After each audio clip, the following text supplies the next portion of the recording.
Hammaga salom. Shanba yakshanba bog'cha yo'q. Shanba yakshanbani o'tkazib olib, dushanba kuni bog'chaga birga sumkani yana tayyorlaymiz. Har doimgidek sumkasiga o'sha o'zini sevimli pijamasi. Hali beri baribir kun sovuqroq, o'shaning uchun hali ham keyingi uzun pijamasida. Qishki pijamasida hali bahorga ko'chmadik. Chunki buni bog'chasi eski bog'cha, davlat bog'chasi betondan. Hozir batareyalar o'chganmi, shunaqa, o'shaning uchun sovuqroq, zahro bo'ladi. Sumkasiga solib olamiz buni ham. O'sha qishki tapchkalarda oyog'i sifatda, o'shaning uchun mana bunaqa yozga, o'zini oyog'iga mos razmerdagi tapchkani ham solamiz. Buni gruppada kiyib yuradi. Bir chekkasiga solamiz, chunki hozir chiqishi bilan beraman, kiyib oladi. Faqat sumkamiz tayyor. Ortiqcha narsa solmayman. O'z ichida bor, dastki, paskilar, hamma narsasi bor.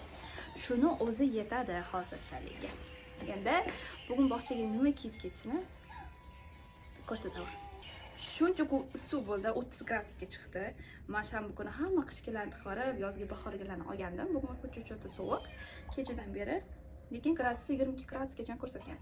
Bunaqa qora ishtoni, ichi nachos. Ustidan o'zini shu sviter, bitta kofta yumshoq kiyadi. Ustiga chiqib ketayotganda hozir kojasini kiydiraman.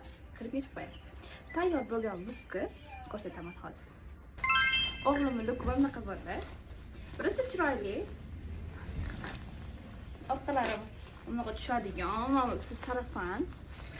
Buni hayitda amakisi hayitli qilib, usti bosh qilib olib bergan. Degina endi mehmonlarga kiyamiz. Usti shunaqa turdi. Qani, ko'rsatdi. Qiz bola bo'lganda aylanib yuring dedim. Xayr qil. Xayr. Hozir ko'rsataman.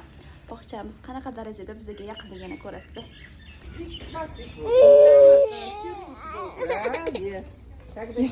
Bu mana hovlimiz bo'lsa, bog'cha mana.